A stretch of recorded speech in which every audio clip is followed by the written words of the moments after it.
Hello learners, I am Teacher Fab and I am thrilled to have time with you today. We will delve into our culture and its fascinating aspects step by step. Before we will go to our main lesson, we will be having an activity titled Locate Me. So please go to your respective groups.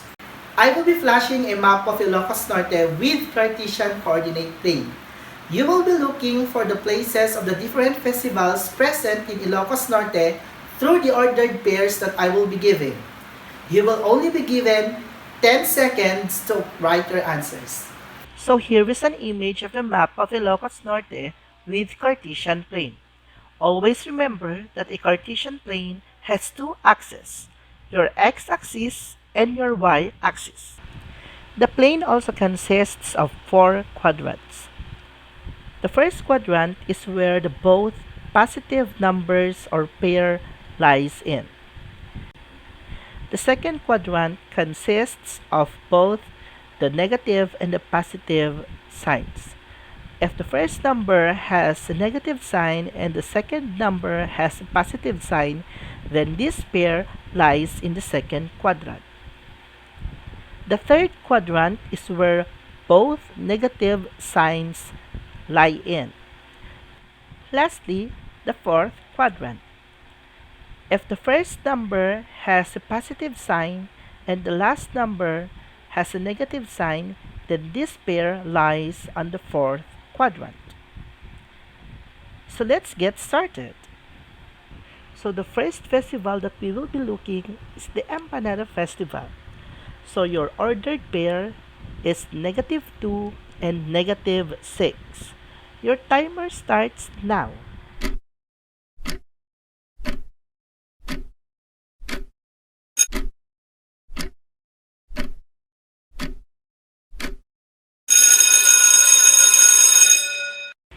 Very good.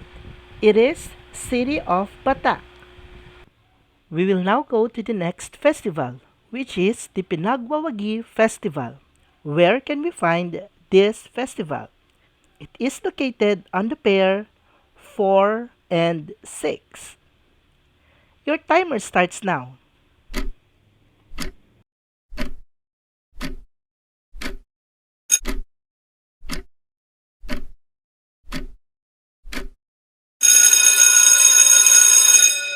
Great job! It can be found in the municipality of Dumalneg. And for our last item, the Magdadarantalip Festival. Where can we find this festival? It can be located in the pair 5 and -2. Your timer starts now.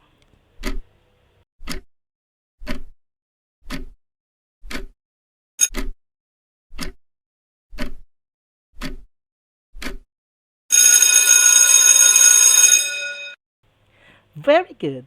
It can be found in the municipality of Karasi. Great job! Now, you will be answering some guide questions on your notebooks. Please be brief and concise in answering them.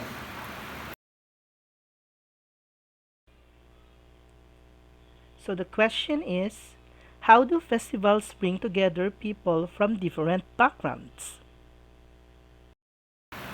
We are just getting started. We will be having another activity. This time, it will be called Rituality. I will be playing the performance of the Municipality of Karasi during the Tanok ni Ilocano 2023. I want you to understand the message of the dance. Stay with your groups and choose one activity from the following. One activity is to present an audio recording of a brief discussion about the different rituals present in the video. After presenting it to the class, send your audio recording to your group chat so that your classmates can hear it. The next activity is to create a tableau that depicts the rituals present in the video. One of your group mates has to explain the details of your tableau. And lastly, list down words or phrases that are related to the rituals present in the video. Come and join me. Let's watch together the performance of the municipality of Karachi.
answer the guide questions again.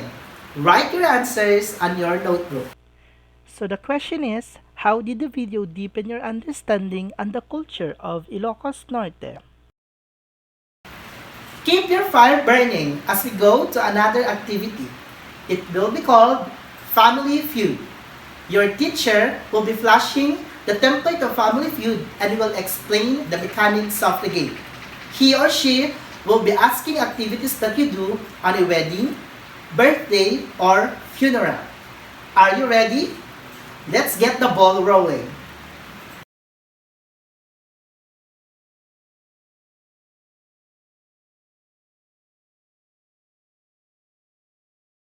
After the series of activities you've had, it's time to unlock our topic, which is ritual. We will only be focusing on the rituals present during wedding, birthday, and funeral. We will first tackle the rituals present in a wedding.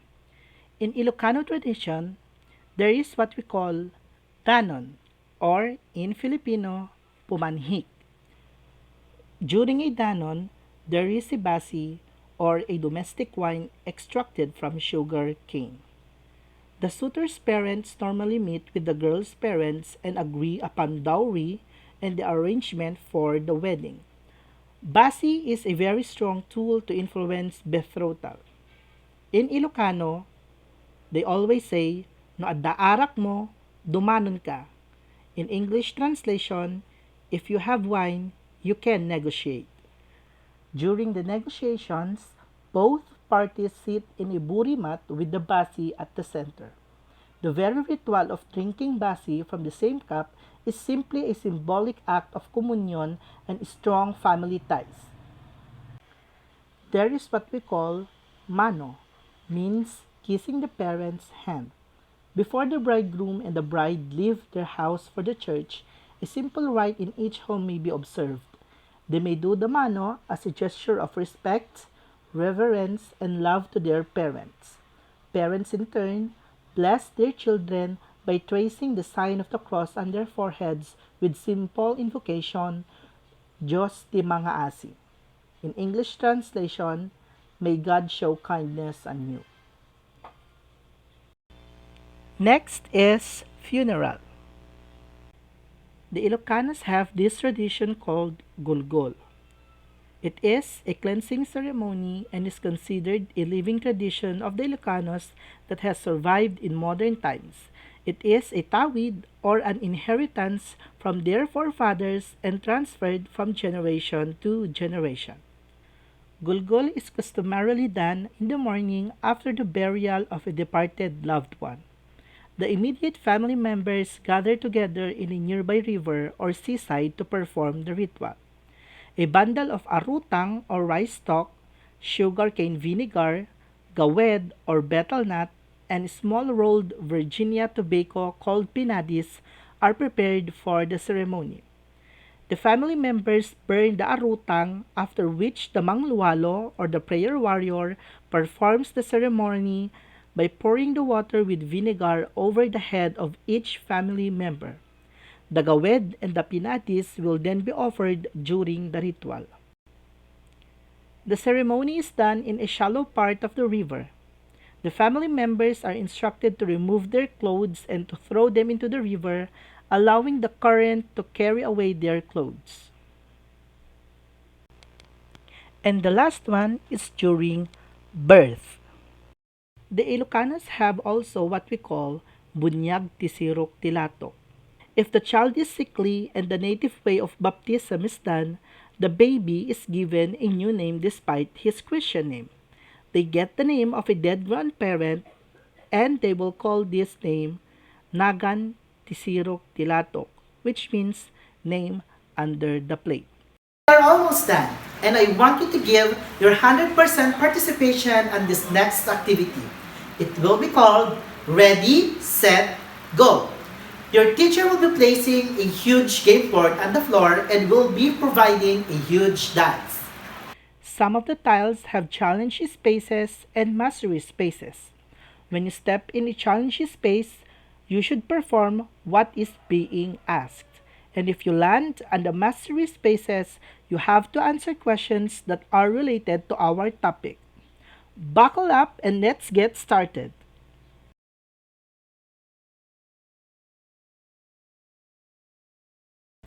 Great job! Now, I will be flashing a ticket with QR code. You have to scan the code and answer 3 questions that will serve as your exit pass from our class. We have come now to one of the last activities that you will be making. This activity will be called Fold Them Up. Listen carefully as I explain the instructions. First, take a blank piece of paper and divide it into 3 sections. One for wedding, one for funeral, and one for birth. Second, in each section, write down at least 5 different rituals that are typically observed during weddings, funerals, and birth. Third, next to each ritual, write a brief explanation of its significance or purpose. Once you have listed all the rituals, evaluate which ones you find most interesting or meaningful and explain why. Here is your last activity. It will be called Ilocanos. In this activity, you will be creating your own vlogs about the rituals present in wedding, funeral, and birth. Let that creativity shine within you. This is your teacher for today, Teacher Fab, saying that if I did it, you can do it. See you on our next lesson.